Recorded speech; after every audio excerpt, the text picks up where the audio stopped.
কিছু কথা অনলাইনে আইসা না বললেই নয়, কিছু কথা না বললে থাকা যায় না, প্রতিবাদ করতে হবে ভাই, করতে হবে। এমন কিছু কথা আছে বা এমন কিছু প্রতিবাদ আসতেছে যে অনলাইনে এসে না করলে ভাই পেটের ভাতগুলো হজম হয় না। সারা বিশ্বের মধ্যে দেখছি, অনলাইন খুললেই দেখি, সোশ্যাল মিডিয়াতে দেখি, পত্রিকায় পড়েছি যে রমজান মাস আসলে রমজান মাসের উসিলা করিয়া আমাদের যে নিত্য প্রয়োজনীয় যে জিনিসগুলো, এই জিনিসগুলোর দাম সারা বিশ্বের দরবারে শুধুমাত্র রমজান মাসের উসিলাই এই নিত্য প্রয়োজনীয় জিনিসগুলোর দাম একদম নিম্ন স্তরে চলে আসে, একবারেই নিম্ন স্তরে চলে আসে। সারা বিশ্বের মধ্যে দেখেছি শুধুমাত্র একটাই দেশ, দুর্নীতিতে সেরা দেশ, আমার এই বাংলাদেশ। বাংলাদেশে জন্মগ্রহণ করে মাঝে মাঝে মনে হয় আমি মনে হয় পাপ করেছি, কিন্তু এটা তো আমার কিছুই করার নাই। এই কথাগুলো বলতেছি এই কারণে, আজকে আমি বাজারে গিয়েছিলাম, যে দেখলাম যে 2 দিন আগেও যে জিনিসটার দাম ছিল 50 টাকা, সেই জিনিসটা আজকে 100 টাকা হয়ে গেছে, ডাবল হয়ে গেছে ভাই, ডাবল।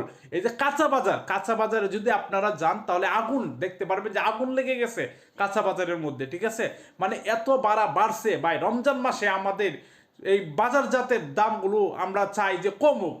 মানুষ রোজা রাখবে, সারাদিন কষ্ট করবে যেন দুমুঠো ভাত এসে বাসায় শান্তিতে খেতে পারে। এখন বাজারে গিয়ে যদি ভাই মাথায় হাত দেয়, তাহলে এই মানুষ আর মানুষ হইল কই ভাই বলেন? রমজান মাসও একটা মাস যদি আপনারা মানে ব্যবসাটা না করেন, একটা মাস যদি আপনারা লাভ না করেন, তাহলে কি আপনারা চলবে না ভাই? একটা মাস এক মানুষ চাকরি করে, 1 মাস চাকরি নাও থাকতে পারে, যে কোনো কারণবশত সে চাকরি করবে না, তার 1 মাস ইনকাম হবে না, তার মানে কি সে মরে যাবে ভাই? তার মানে কি তার রিজিক উঠে যাবে? উঠবে না। রিজিকের মালিক একমাত্র আল্লাহ, ঠিক আছে ভাই? আমি সবাইকে অনুরোধ করব ভাই, এই একটা মাস অন্তত বাকি আপনারা কোনো ব্যবসা করেন না। একটা মাস মুসলমানদের সাথে একটু ভালো ব্যবহার করে তাদেরকে ফ্রিতে না দিলেও আপনারা ন্যায্য মূল্য যে দামটা আছে ওই দামটা দিয়ে ছেড়ে দেন সব কিছু। তাহলে সাধারণ মানুষ আমি মনে করি যে একটু অল্প কিছু তা খেয়ে হলেও, মানে যেভাবেই হোক না কেন, তারা রমজান মাস অন্তত পক্ষে ভালো কাটবে ভাই। এই ভিডিওগুলো ভাই শেয়ার করবেন ভাই, প্রচুর পরিমাণ শেয়ার করবেন।